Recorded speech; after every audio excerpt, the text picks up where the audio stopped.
Now you're all excited because we're going to talk about fat.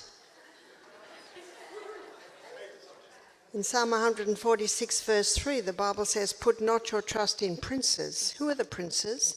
They're the authorities in the field. What have the princes been telling us for the last 30 years? What have they been telling us about fat? It's bad, is that right? Do you know what one nutritionist, he said he thinks it's going to take a whole generation to get fat phobia out of the brain. Because the advertising on the television, the ads, the message has been, stop the fat, it'll give you heart disease. Is that right? Well, let's go back 100 years ago. Let's go back to before the Industrial Revolution. Because the heart attacks becoming, and the heart disease, the strokes, the high blood pressure, that all arose around the time of the Industrial Revolution. So what happened in the Industrial Revolution? In the Industrial Revolution, they were able to develop high heat chemical equipment to be able to extract oil from hard seeds. You see, before then, the two oils that were commonly used, in fact, these two oils have stood the test of time. They've been used for centuries. One of them is spoken extensively about in the Bible, and that's the olive oil. And the other one is the coconut oil. These two oils have stood the test of time, and they were used all through history with no heart attacks.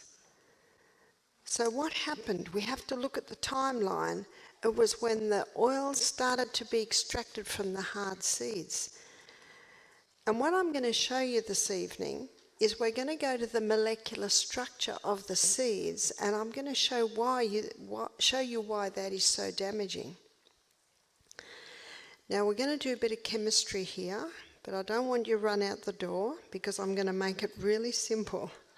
Has to be simple for me to understand. In fact, when I had to do my chemistry section of my nutritionist course, I went and lived with my sister for a week who's a scientist.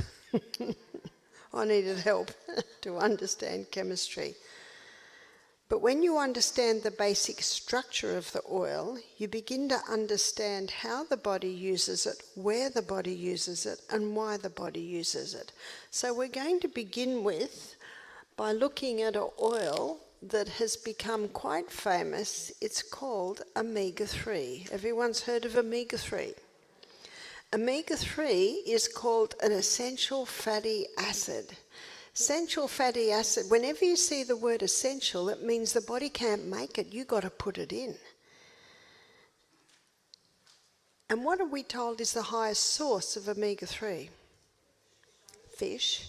But the fact is, no creature can put omega-3 into their fatty acid chain, only plants can. So why are fish high? Because they eat algae, seaweeds that are high. The highest source in the vegetable kingdom of omega-3 is flaxseed or chia seed. Flax is the highest and the chia is the second highest. And I'm going to show you what that 3 means.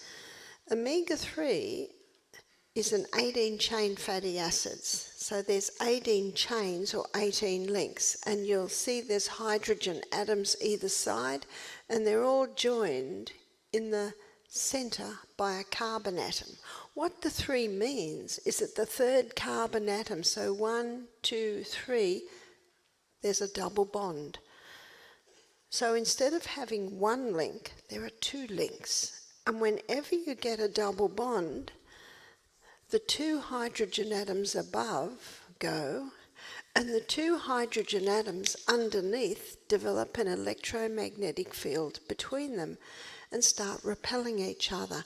And what this does, it causes a kink in the chain. In flaxseed and in chia, there are 3 double bonds. So that's 1, 2, 3, there's another one there, 1, 2, 3, and another one there. So the hydrogen atoms above go, The hydrogen atoms underneath develop an electromagnetic field between them, so causing more kinks in the chain. So there's another kink there and there's another kink there. So omega-3 is a very thin fluid oil. And as a very thin fluid oil, the body uses it exclusively for cell membrane function and repair because it gives a lovely fluidity to the cell. So let's have a look at the effect of these double bonds.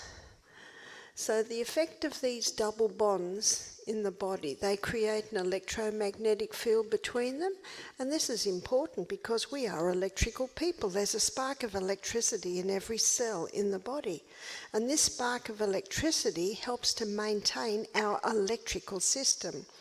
And the largest amount of nerve cells in the body is found in the brain. And I think God's got a sense of humour because the nut that is the highest in omega-3 looks like the brain, as your walnut. And in his book, Fats That Heal, Fats That Kill, Udo Erasmus, he cites research that has done post-mortems on suicide victims and found them almost totally deficient in omega-3. And Dr. Neil Nedley, in his book Depression: A Way Out, he spends a whole section showing the importance of omega-3, taking sufficient omega-3 for proper brain function. So maybe before the lecture tomorrow night, the meal before the lecture tomorrow night, whether it be lunch or just before, have a few walnuts so that you can ensure to grab that important information we'll be looking at on the brain. Double bonds also are heat resistant.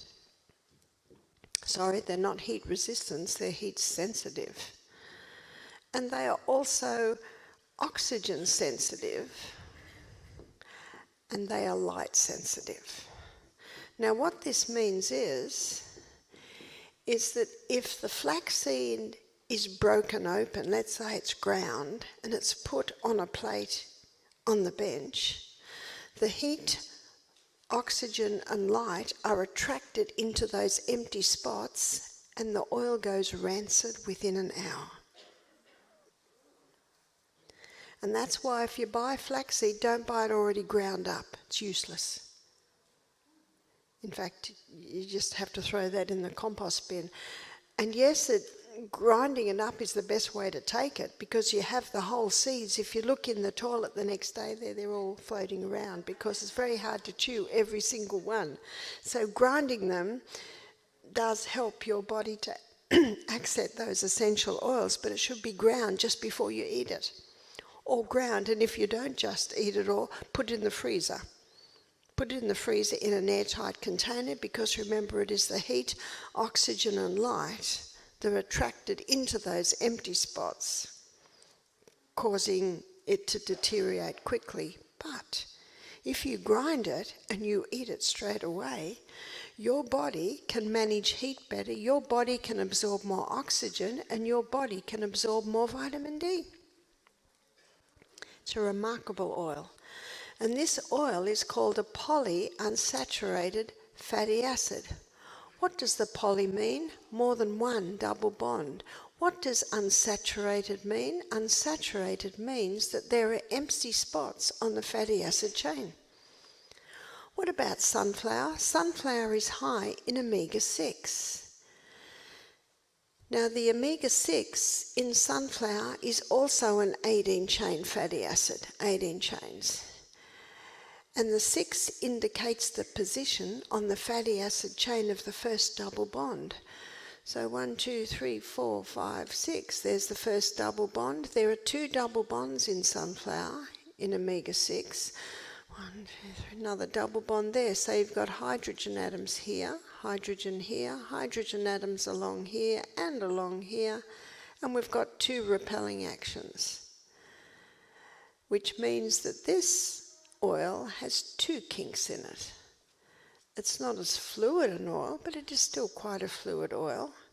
So it's also called a polyunsaturated fatty acid. Poly meaning more than one double bond, unsaturated because there are empty spots on the fatty acid chain. What about almond and olive oil? They are high in omega-9. It is also an 18-chain fatty acid, but the 9 indicates the position on the fatty acid chain of the first double bond. So 1, 2, 3, 4, 5, 6, 7, 8, 9. There it is there. So hydrogen atoms are along here, hydrogen atoms along the bottom. There's only one double bond in almond and olive oil in omega-9, so there's only one repelling action. So there's only one kink, and I think we can all identify with olive oil. It's a very thick oil. It's because there's only one double bond.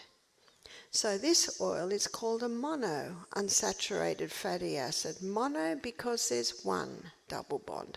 Unsaturated because there is still an empty spot on the fatty acid chain. What about coconut? Now these three oils, being 18-chain fatty acids, are called long-chain fatty acids.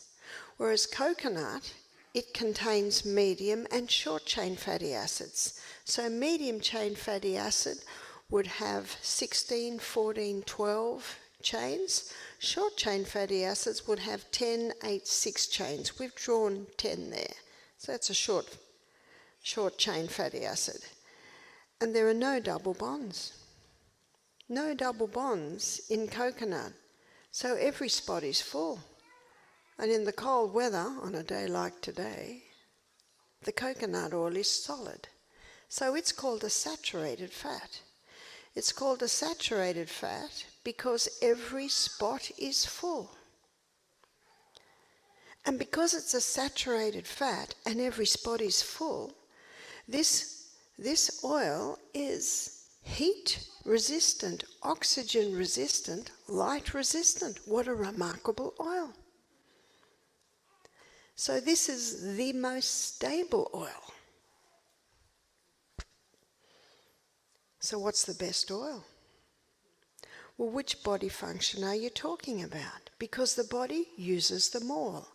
I'm going to give you an illustration of when I worked in the operating theatre.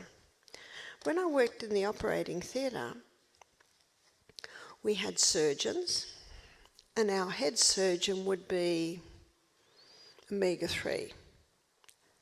So there's the head surgeon, 3 double bonds. The assisting surgeon was the 2 double bonds. The theatre nurse assisting, 1 double bond. And the trolley boy is here. All very important part of the team. Our trolley boy, his name was Fred, and he was very stocky. And we'd say, Fred, take the patient to the recovery room. He'd say, sure. Bang, crash. And we'd be saying, Fred, gentle. And he'd look at us because he didn't know what gentle was. But he was very good at lifting the patient and moving the trolleys. And if the surgeon didn't turn up, there is no way we'd put Fred on surgery. And if Fred didn't turn up, there's no way we'd put the surgeon on Fred's job because the surgeon wasn't as strong and he's got delicate hands. Can you see my illustration? Every member of the team was important, but they had different roles. And it's exactly the same with these different fats. They have different roles in the body, but they are all very important. Let me give you the omega-3 story. Omega-3 in food is called alpha-linolenic acid, and alpha-linolenic acid has 3 double bonds. So that's 1, 2, 3, very fluid oil. In the body, ALA is converted to EPA, eicosanoic acid, and EPA has 5 double bonds. So 1, 2, 3, 4, 5, and even thinner oil. In the body, EPA is converted to DHA, decohexaonic acid, and DHA has 6 double bonds.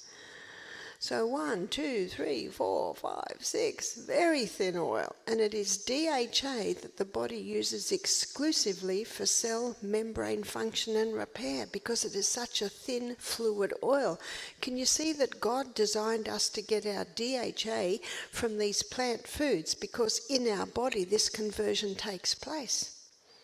But the fish eats the algae, the seaweed, and in the fish, ALA is converted to EPA. In the fish, EPA is converted to DHA. Man extracts DHA, puts it in a capsule and says, oh, this is much better for you because it's already been converted to DHA. But if 3 double bonds is sensitive to heat, oxygen and light, how sensitive is the 6?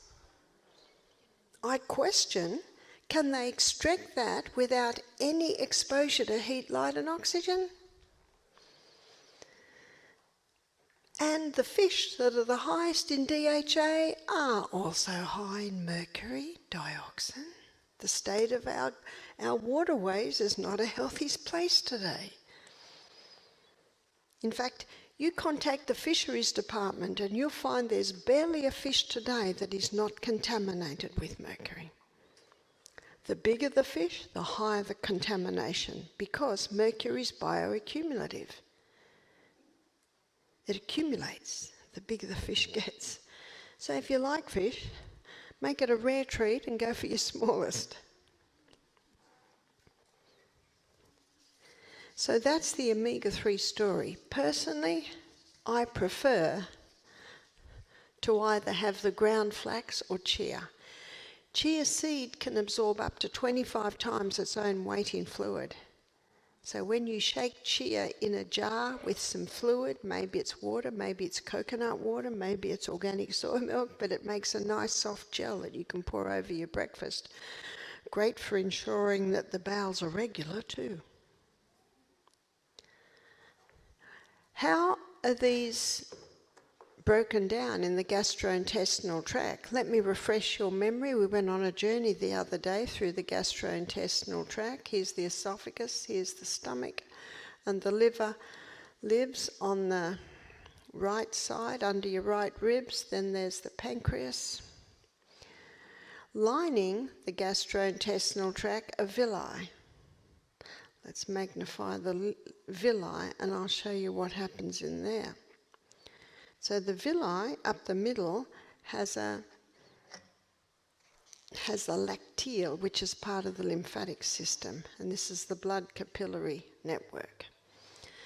These 3 long-chain fatty acids, they're not broken down in the mouth, they're not broken down in the stomach, they come into the duodenum and bile from the gallbladder emulsifies it, pancreatic lipase further breaks it down, and then these long-chain fatty acids are absorbed straight through to the lacteal. They're taken up to the thymus, taken to the liver, stored as fuel. It's almost as if the body says, the surgeons have arrived, store them. Because the body loves to use these exclusively for cell membrane function and repair. But the coconut is totally different. For those who were here on Tuesday night, you will remember that the coconut, the saturated fat, is unique in that the breakdown begins under the mouth. So under the tongue, there's a gland called lingual lipase, the sublingual gland, and it releases lingual lipase. Lipase is the enzyme that breaks down fat. So coconut is unique in that the breakdown begins in the mouth. As it's coming through the rest of the gastrointestinal tract, the breakdown continues. It comes down into the duodenum, does not need bile, does not need pancreatic lipase, gets absorbed straight into the blood, taken to the liver, burnt as fuel. What an amazing oil. And yet what have the princes been telling us about saturated fat? It's the enemy. It's not the enemy at all. It's a remarkable oil. It's one of the most remarkable oils because it has no double bonds. It's incredibly stable. For people with pancreatic, gallbladder, liver problems, it's the easiest to digest because the breakdown begins in the mouth. And instead of being taken into the lacteal stored in the liver, it's taken straight into the bloodstream, taken to the liver, burnt as fuel. So if someone wanted to lose weight, would they eat an oil that the body burnt or an oil that the body stored? Burnt. So if someone wanted to lose weight, what would be a great oil to eat? It's hard to say. We've been so brainwashed. We've been so brainwashed against this remarkable oil. Dr. Bruce Fife, I believe he should have received a Nobel Prize because of what he has discovered and written on the coconut oil. He's written many books. One's called The Miracle Oil, Coconut Cures. There's a whole book on oil pulling, so swishing oil in the mouth as a cleanser. He's also got 2 books that he's written on the brain. One's called Stop Alzheimer's Now, the other's called Stop Autism Now, showing how coconut in the liver, the medium chain fatty acids in coconut are converted in the liver to ketones, and ketones are neurohealers, neuroprotectors. It's a remarkable oil. As you can see by what I've shown you, but even further in how simply it's broken down in the gut. In fact, there's the story of an Australian farmer who wanted to fatten up his cows, and he got all these coconuts cheap. See, up the top of Australia, it's like in the tropics, so there's a lot of coconuts up there. So he broke open the coconuts and let the cows eat it. The cows lost fat, put on muscle, and started bounding round the paddocks. You call them the fields. So if you want to lose fat, put on muscle and bound around the place, what do you eat? Coconut.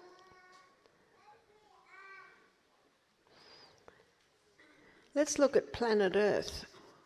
We're going to look at planet Earth and have a look at where the different oils are grown there, and that shines more light on the subject. Here's the planet, here's the equator. I thought Texas was near the equator, but your temperatures tell me it's near the North Pole. Anyway, back to the equator. So of these foods, which foods are grown near the equator would be the coconut. So the saturated fats, all through the South Pacific Islands, there's coconuts everywhere, and it's perfect food for that environment because it's light, heat and oxygen resistant.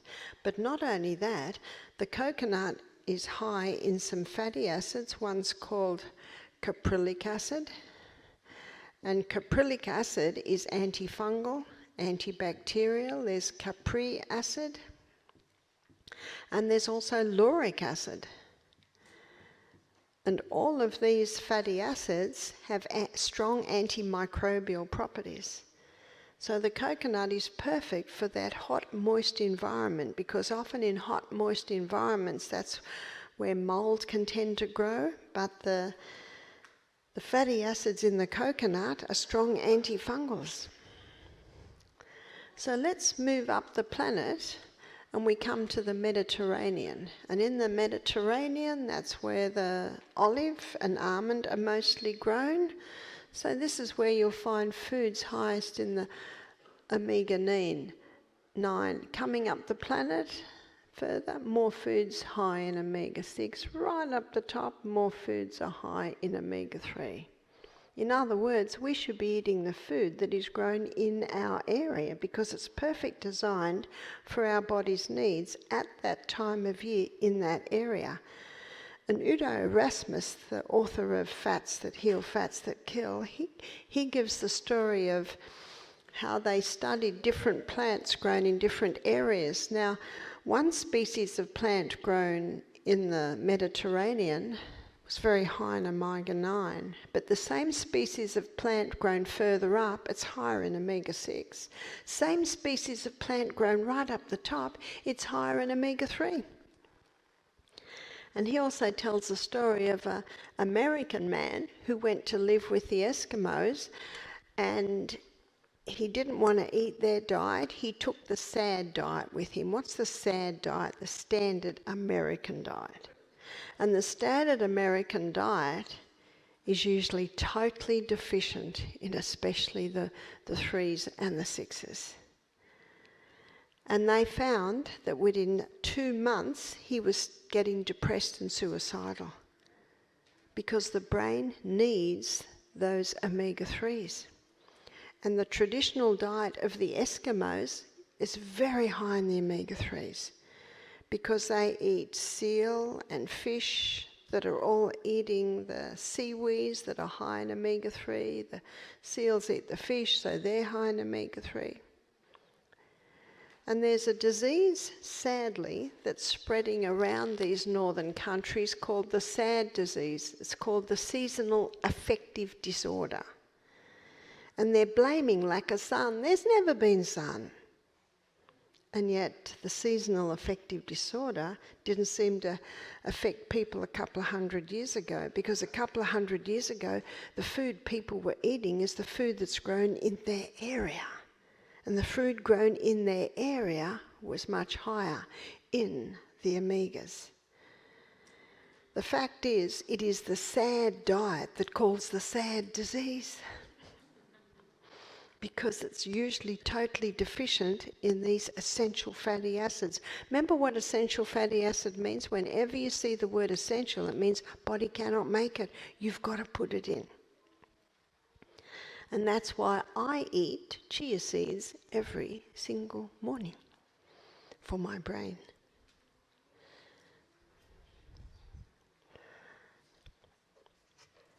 If I went to live with the Eskimos, I think I'd just take a big packet of flaxseed and chia seeds and my own little grinder. There is a use for your coffee grinder, and that is to grind up those flax seeds. So simple to just sprinkle it on your fruit, on your breakfast every morning.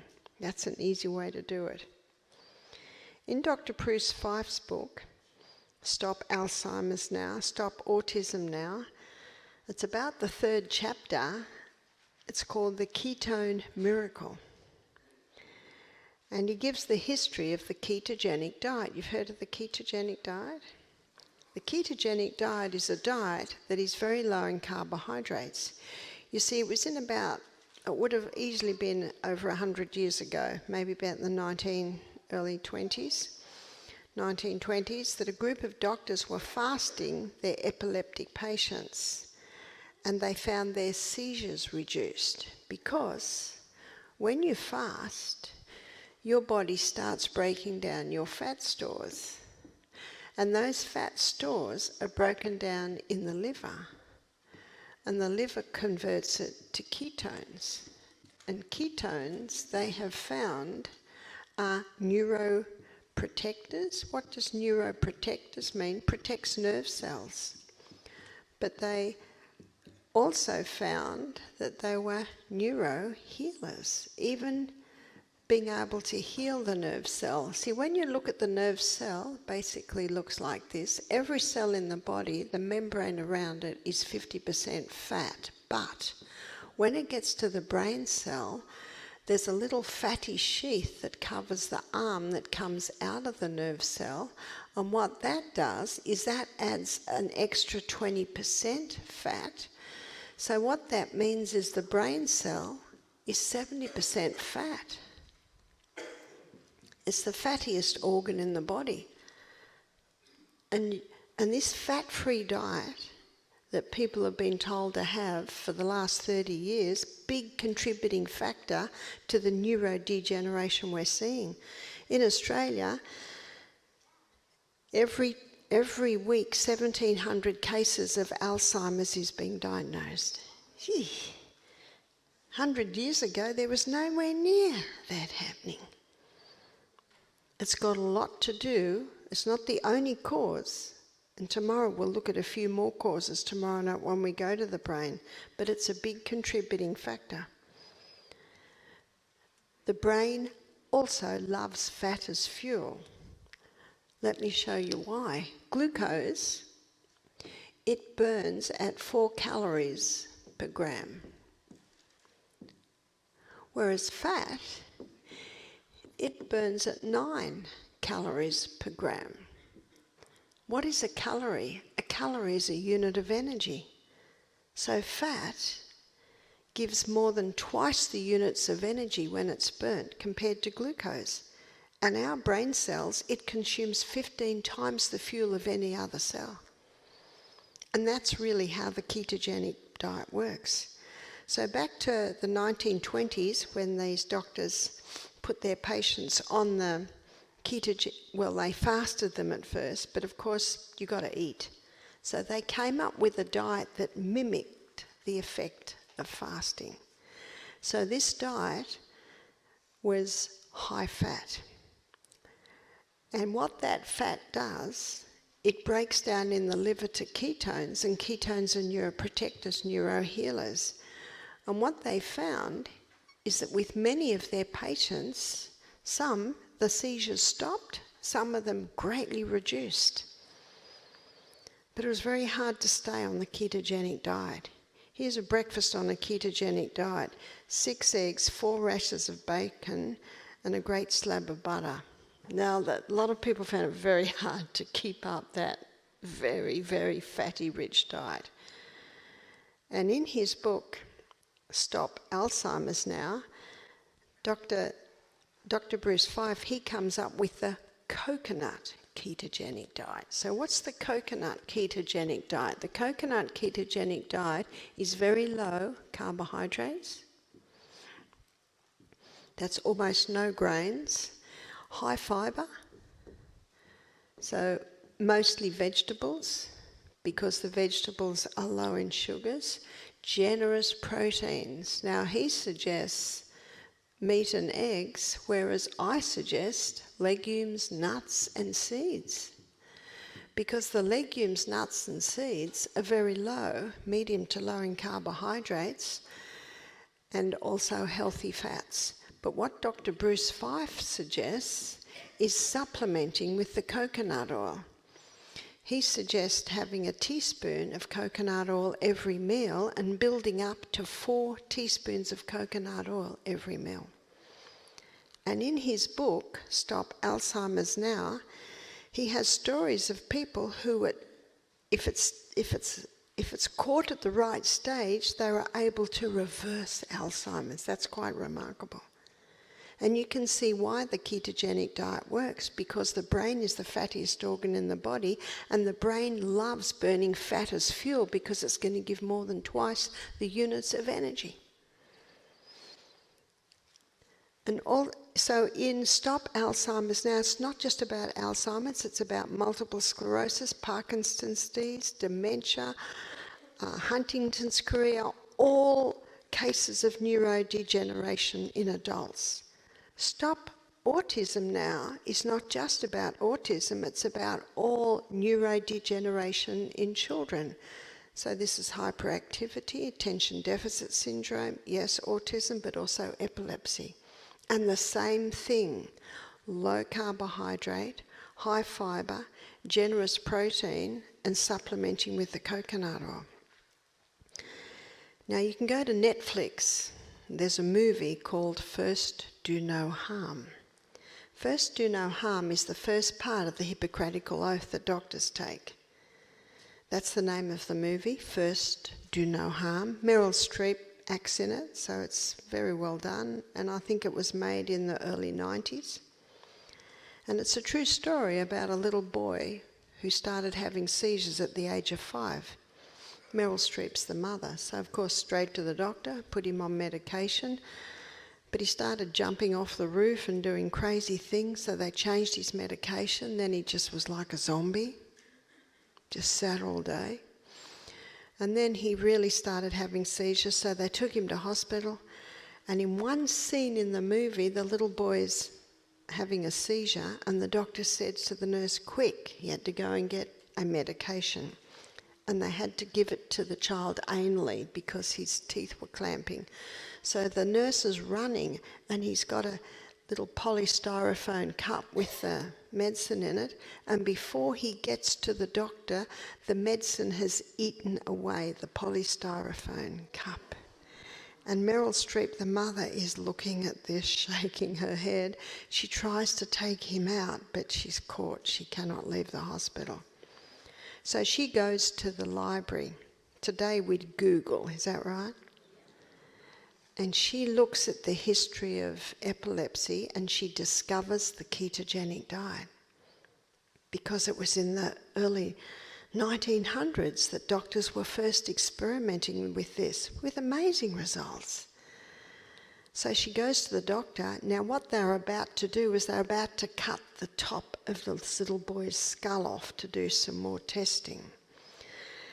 And the mother said to the doctor, I have found in the John Huntley Hospital they do the ketogenic diet. I want to take my boy there. And you know what the doctor said? This is very dangerous.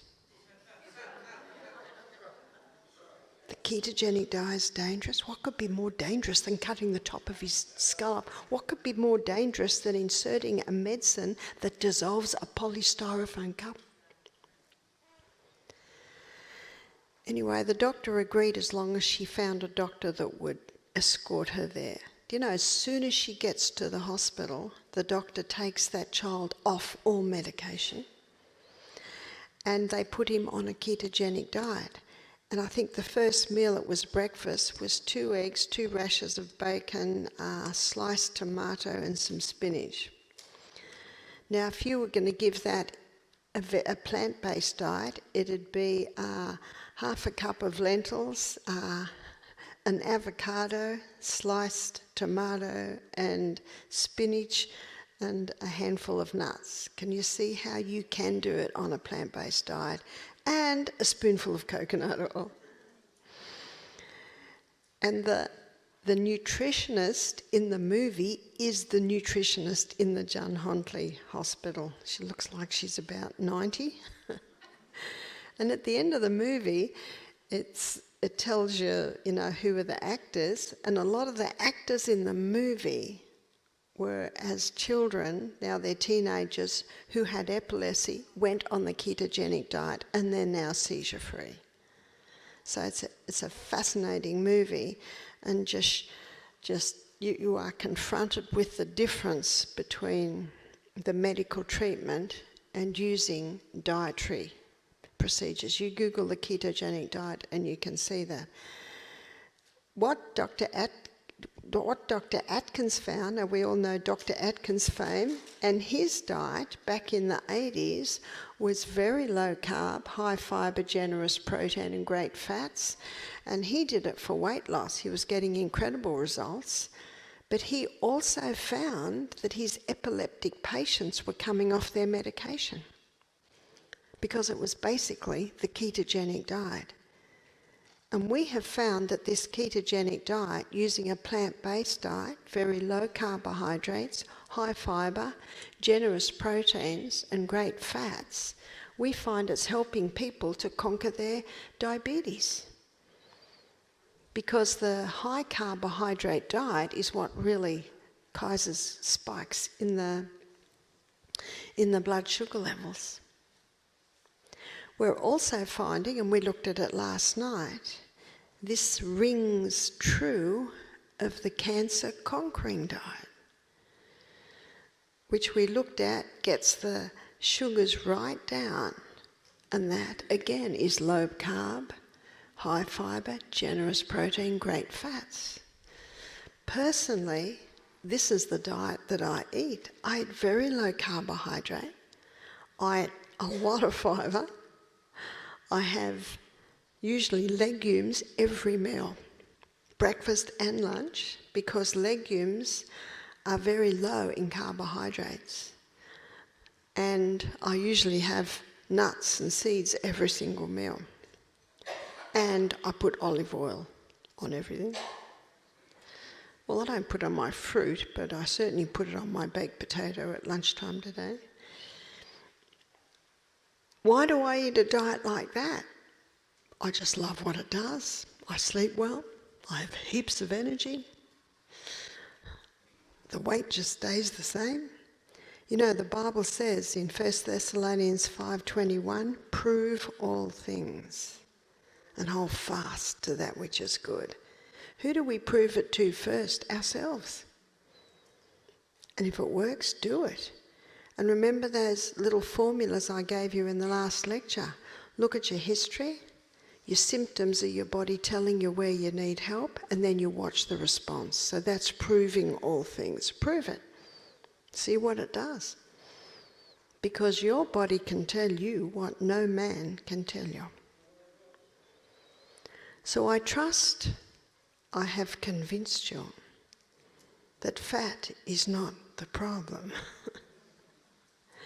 There is one fat that is a problem, and that is the high carbohydrate diet that many are eating today. Cereal and toast for breakfast, sandwiches for lunch, pasta for supper, biscuits, cakes, donuts. High carbohydrate diet. The body can't process all that glucose, so it stores it as fat. And that is the fat that causes problem. And that explains why so many today are carrying excess weight. But we find when our guests flip over to low carbohydrate, high fibre, generous protein, great fats, we find the underweight put on weight, the overweight lose it, the right weight just stay the same. So it's a balancing diet. Michael and I have been running health retreats together for 26 years now, and we find it works so well. It stood the test of time, and it stood the test of time before we even came along. So please don't stop the fat. And you've probably, hopefully, already discovered that it's not fat that causes heart disease. And it's not cholesterol that causes heart disease. So here is the blood vessel. And low-density lipoprotein sits on the edge, and high-density lipoprotein sits on the middle. And low-density lipoprotein, that's one type of cholesterol, its role is that of a protector and also a repairer, rebuilder. And what's happening today is all the environmental poisons that are coming into our body, whether we breathe them in, whether we eat them, whether they come in through our skin, they get into the blood. And when they get into the blood, the little endothelium cells that line the blood vessel get damaged. Something else is damaging it, and that is those toxic oils that have been extracted from the hard seed using high heat and chemical. So if sunflower oil is extracted using high heat, what does that heat do to these double bonds? It just destroys them because they're light sensitive. Some sunflower oils are okay if they're cold pressed. And that's why when we eat olive oil, it should be first cold pressed. And you know the dangerous oils because if you go into the supermarket, they're the cheapest. And they're in clear plastic bottles. Soy oil, peanut oil, canola oil. Canola oil. Canola oil's high in omega-3 and 6, but it's also high in uric acid. Uric acid is toxic to humans. So they've genetically modified canola oil to get the uric acid levels down. So now it's got the FDA tick. Now we've got an even more dangerous oil because it's been genetically modified. You go into the supermarket and pick up the packets of chips. I challenge you to find a packet of chips that doesn't have canola oil in it. Earth Balance used to be a great margarine because it uses a saturated fat to become solid rather than a hydrogenating the oil. But now they put canola oil in it. Eesh. Keep right away from canola oil. That is one of the oils, those toxic oils come into the blood and they damage the arterial walls. Mould, exposure to mould can do it. What's going to plug up the hole, students? LDL. It's the repairer and the rebuilder. But because the people don't realise that these cheap oils and the chemicals that are in their washing detergent, in their personal care products, can you see it's continuing?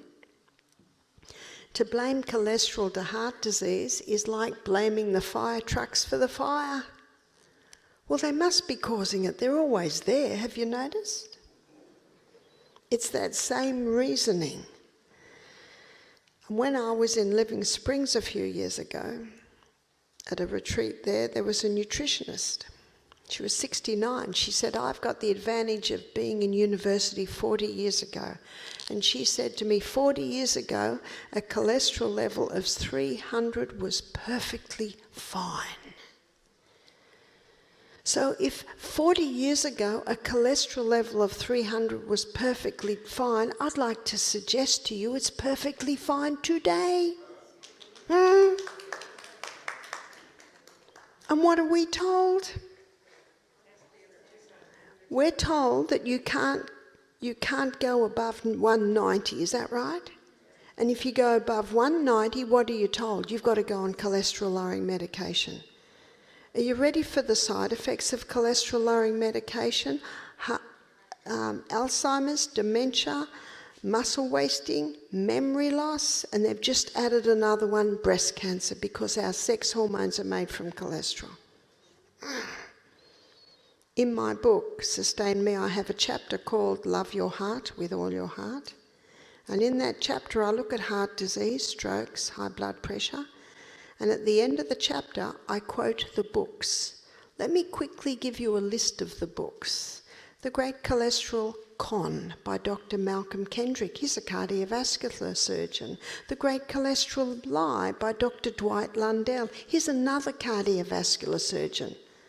They're blowing the whistle on the myth that cholesterol causes heart disease. The Great Cholesterol Deception by Dr. Peter Dingle. The Great Cholesterol Hoax. The Great Cholesterol Myth by Johnny Bowden. We're running out of words. So Natasha Campbell McBride, her book's entitled Put Your Heart in Your Mouth, because there weren't any more words to describe the situation. Have I given you enough books? I'm not a doctor. I'm a journalist. I'm gathering the information, putting it together so you can see for yourself. The Framingham Heart Study. It was a study that was put together to prove that cholesterol causes heart disease. It's 40 years later and it still hasn't proved it. But you know what it did show? People with high cholesterol levels don't get Alzheimer's. Do you need me to repeat that?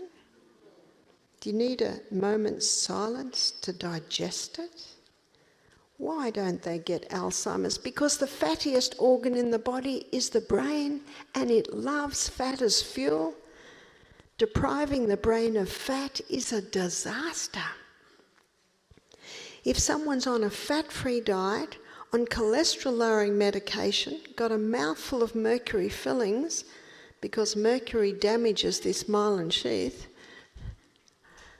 and they're eating fish every day that's mostly got mercury. Can you see that's a recipe for brain destruction?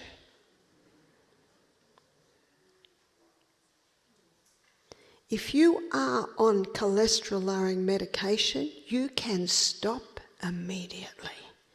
There will be a side effect. Your memory will return.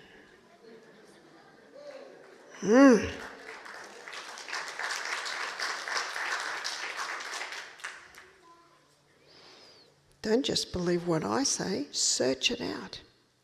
So last year I was in Maryland and I was talking to a lady. She was in her late 70s. She said, I'm a pathologist. Well, I'm retired now. She said, I was a pathologist and I used to do all the tests for cholesterol. She said, we considered a cholesterol reading of 350 perfectly fine. What are my cholesterol levels? I don't know. Never had a test, and I'm never going to have one. Everything works. Brain works. I'm happy. Because I believe that your body can tell you what no man can tell you. So if you've been given a title, a diagnosis, this is what you can say. Thank you so much for your opinion, because do you know that's what it is? It's their opinion.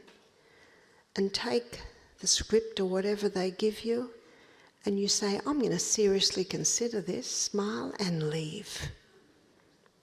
And consider it, weigh up your options, because it's your God-given right to do what you do to your body.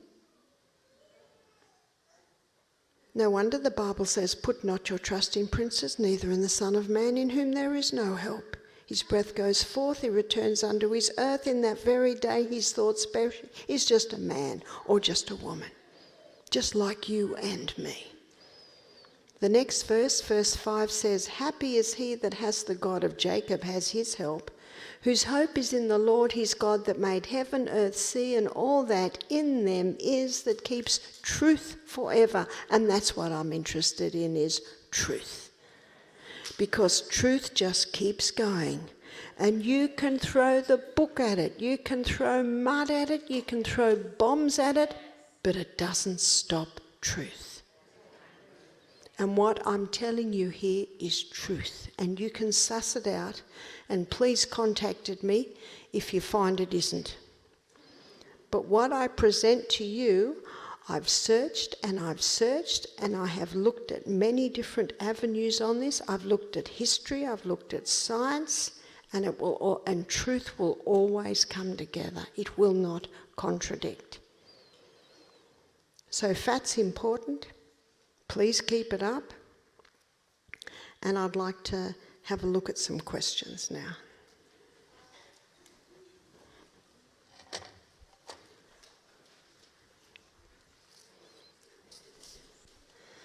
Are kombucha drinks beneficial to health?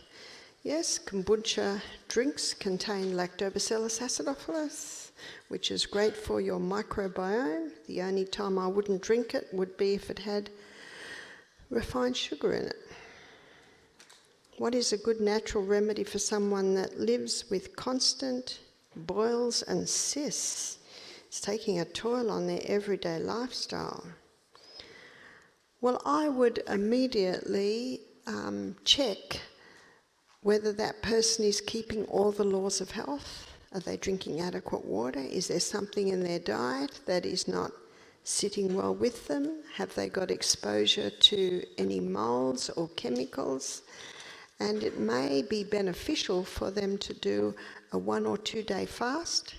Also check that the bowels are working well. Dr. Kellogg said 3 intakes of food a day should equal 3 evacuations. And it's not a very nice thought, but if the bowels aren't working effectively, the body can start to use the skin to throw off waste. But for a boil, one of the best, most effective and pain-free ways to treat a boil is a cooked onion. You steam an onion till it's soft, cut it in half, wait till it's not boiling anymore, and place that over the boil. Cover it, bandage it on, and leave it, and if possible, even leave it 24 hours. And what it does, it pulls all the waste up to the skin. The moist onion just breaks very gently the top, and all the waste comes out. It's a great way to do it. You probably need to cover it with a bit of plastic to keep so that it would insulate that. Diagnosed with rheumatoid arthritis and torn hip joint lining with no decent way to fix it. Doctor said it's frayed. Do you have any recommendation? There is a cream. It's a herb. It's called comfrey. And I know Jacqueline sells it in her shop. OK, Be Healthy is the website. And comfrey contains a growth stimulant. which means it stimulates rapid healing in the skin, in the tissues, in the muscle, in the ligament, in the bone, in the tendons. So if I was this person, I would be applying the comfrey cream even several times a day. And also it's very important to listen and don't do anything that will aggravate it.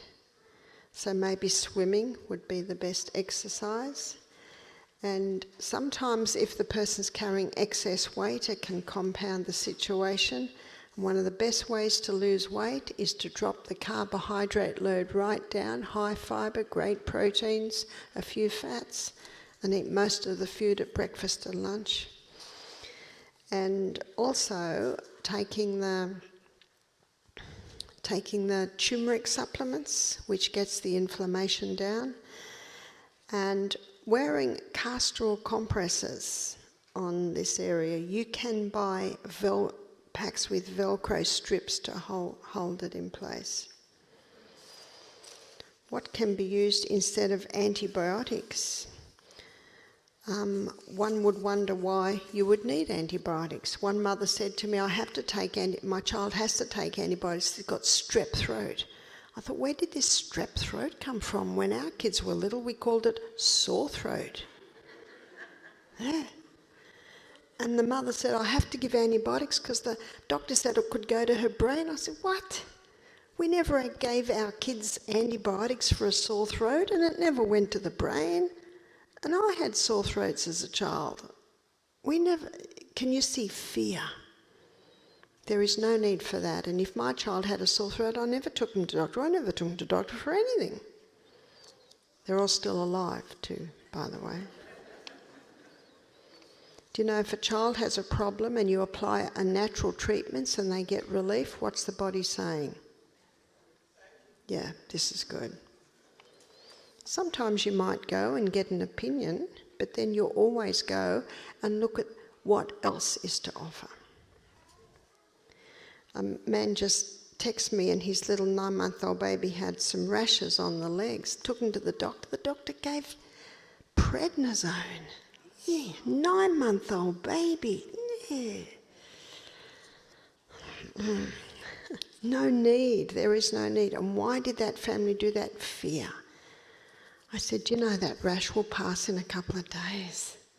Maybe the mother ate something that the baby reacted to, but just give it a few days and it will pass. What did our grandparents do? They didn't rush to the doctor for everything. What would be natural for ADHD symptoms in a young child? In his book, Stop Autism Now, Dr. Bruce Fife also looks at attention deficit syndrome and hyperactivity. And in the first 3 chapters, he looks at the cause. And in 90% of cases, he discovered the cause was the childhood shots because they contain neurotoxins, aluminium and formaldehyde. Did you know that's in the childhood shots? And they're neurotoxins. Did you know that the Amish have about 1% attention deficit syndrome, hyperactivity, autism? And did you know that the Amish don't give their children the childhood shots? And did you know that none of their children get the childhood illnesses? The childhood illnesses were mostly wiped out because of Florence Nightingale. Increased hygiene, sanitation and nutrition. See, in the mid-1800s, all the sewage from London went into the Thames, and the people living in London drank that water. No wonder the Black Plague happened. No wonder infectious diseases were out of control. That's why it's important to know our history. So what can you do for attention deficit syndrome? Well, I'm sure before the person they wrote this before they heard this lecture. So low carb, high fibre, generous protein, great fats, and supplementing with coconut oil, because the coconut oil, remember, breaks down to ketones, which are neuroprotectors, neurohealers. And he shows in there, it's got many stories of children who conquered it, especially going off all sugar, all artificial flavours and colourings, also wheat. Wheat gets the blood sugar level up just about as high as refined sugar. 50% improvement just by those dietary changes. What is your opinion on hormone replacement therapy using bioidentical pellets with estrogen, testosterone with the progesterone pill? I don't believe there is any need to do that because we have found that the wild yam cream is even more effective. And the wild yam cream is a herb. In Psalm 104 verse 14, the Bible says that God gave herbs for the service of man. Those herbs come into your body and work with your body to balance your hormones naturally. So we have found that using the yam cream is far more effective than using the hormone replacement. What do you recommend for postpartum depression? Postpartum depression is a sign of a hormonal imbalance. And the imbalance comes from lack of progesterone, and that wild yam cream boosts progesterone. When you boost progesterone, progesterone's name is happy hormone. So postnatal depression is usually lack of the happy hormone. I get injections in my right eye every 6 weeks. Injections are painful. I asked the doctor if I stopped. He said I would go blind. Wrong. Did everyone hear that? Wrong. Don't let anyone put a needle in your eye. Every time the needle goes in your eye, it's causing damage. It's causing damage. And why is she agreed to it? Because the doctor said she will go blind? No. My husband went to have an eye test and the doctor to get glasses, and the doctor said, you've got some glaucoma, I will send you to a specialist. Michael said, no. The doctor followed him and said, excuse me, sir, you need to go to a specialist. Michael said, no.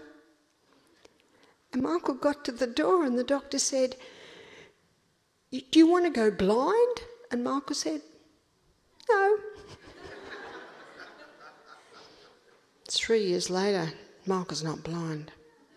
And then we had a guest who had the injection in her eye every month for 6 months. Then she got cancer in her eye. Then they took her eye out.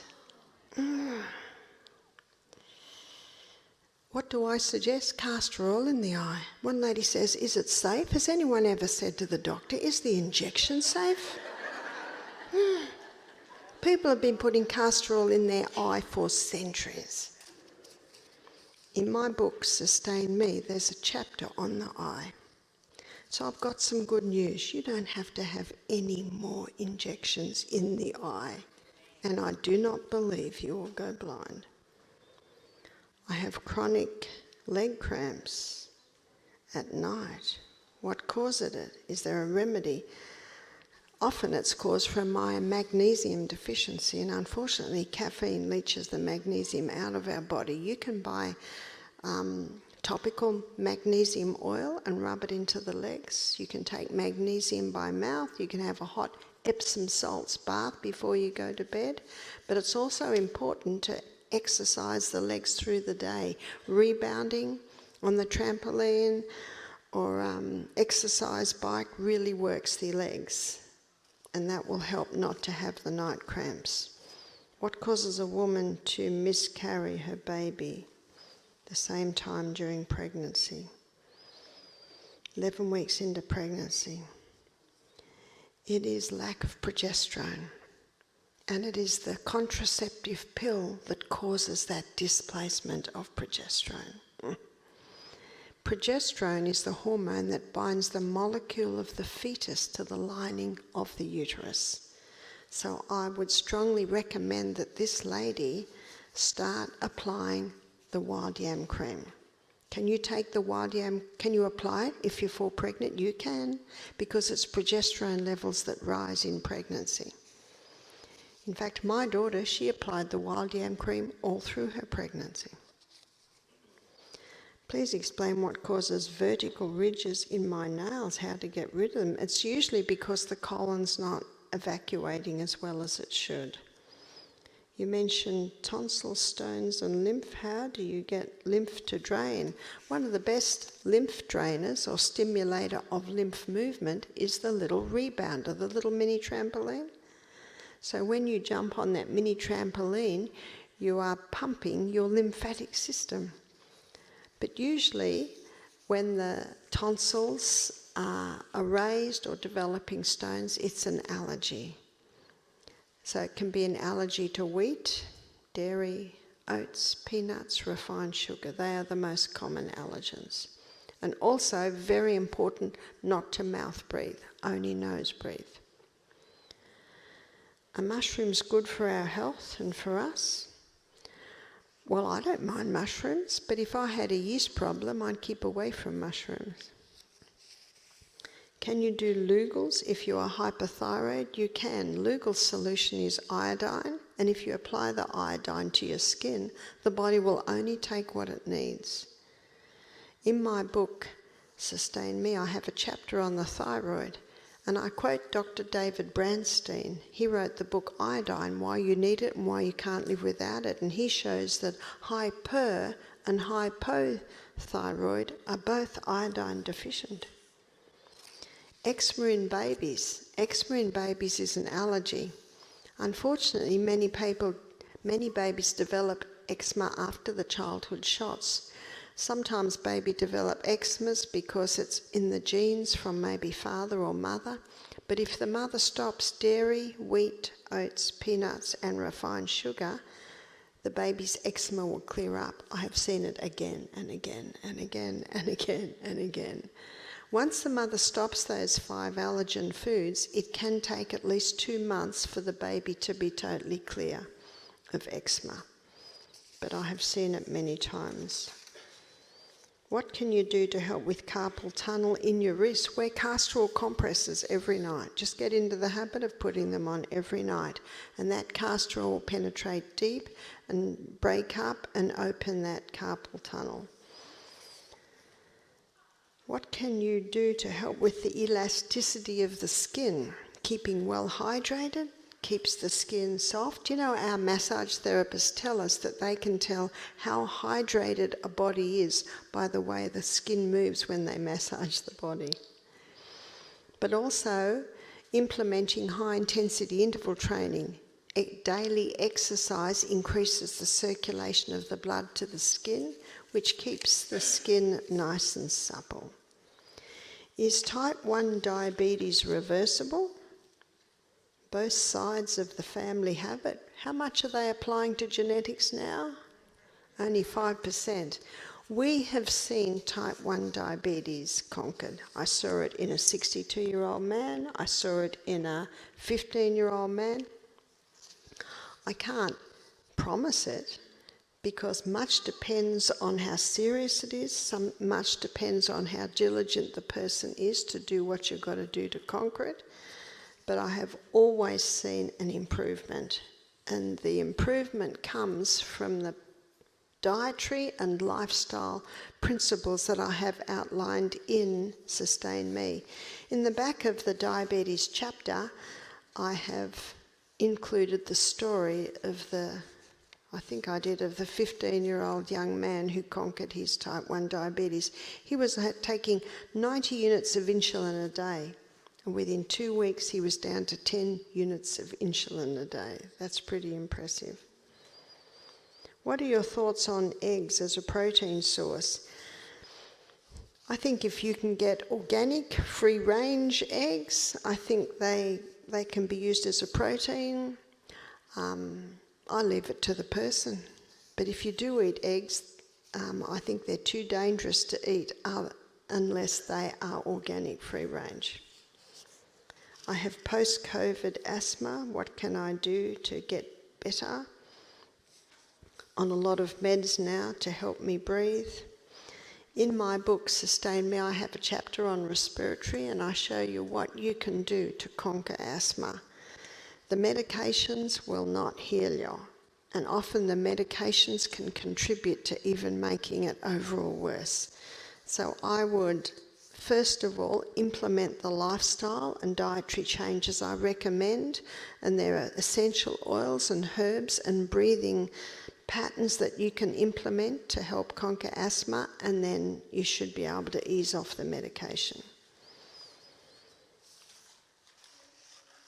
I have gastroparesis. What should I do to get nutrition? That's usually a constricting of the esophagus, so it would be interesting to look at the history as to why that has developed. But when a person can't eat very much, it's a good idea to supplement with juices. The carrot, celery and apple juice, it's called the vegetarian's milk because it's so high in nutrients. So I would supplement with a few of those a day. Also, wearing castor oil compresses on the area that is constriction, because castor oil penetrates deep. It can break up scar tissue, and often with this condition there's a build-up of scar tissue. Can I help deal with depression naturally? Absolutely. There's a doctor called Dr. Neil Nedley, and he's written a book called Depression: A Way Out. And I went to a seminar by him many years ago now, and I heard him say that as a GP, he noticed that quite a few of his patients were on antidepressants, and he decided to implement dietary and lifestyle changes. He said if these changes could equal the effect of medication on depression, he'd be happy. He said it far exceeded. Isn't that incredible? Dietary and lifestyle changes far exceeded the effect on depression compared to medication. His book, Depression: A Way Out, starts with someone else's story. Every chapter starts with someone else's story, because every story is different. And we're going to be touching on some of the principles he uses tomorrow night when we go to the mind. Have you had anyone diagnosed with Parkinson's have symptoms improve or go away completely by following your nutritional guidelines? We have. In fact, one man, his doctor said, I don't know what you're doing, but I've never seen this. His symptoms greatly reduced, and even though he didn't conquer Parkinson's, the progression greatly slowed down. And you'll see the things that he used is outlined in the book, Stop Alzheimer's Now. Very similar to what I talked about this evening on what the coconut can do. Do wild yam pills work like the cream? No, they don't. Dr. John Lee, he's probably the doctor that first blew the whistle on this hormonal imbalance. You can Google my name and hormones and see a presentation of it, and I also talk about it in my book, Sustain Me. And he shows that eating the yam or taking it in pills, your liver detoxifies most of it. You get 400% more of the actives in the wild yam on the skin compared to when you eat it. My optometrist said I may need surgery for my glaucoma. Is there a natural alternative to glaucoma? Currently taking latanoprist eye drops. There certainly is an alternative, and that is in my book, Sustain Me. I have an eye wash you can use, and also applying the castor oil. The castor oil can be put by drops in the eye, or if that's too difficult, you can put a drop on your finger and just wipe it over your eyelid. It'll be very sticky, but within half an hour it soaks through. Castor oil can penetrate very deep. It can even go through bone. And that is the end of my questions. So I look forward to seeing you tomorrow night. Thank you. Thank you.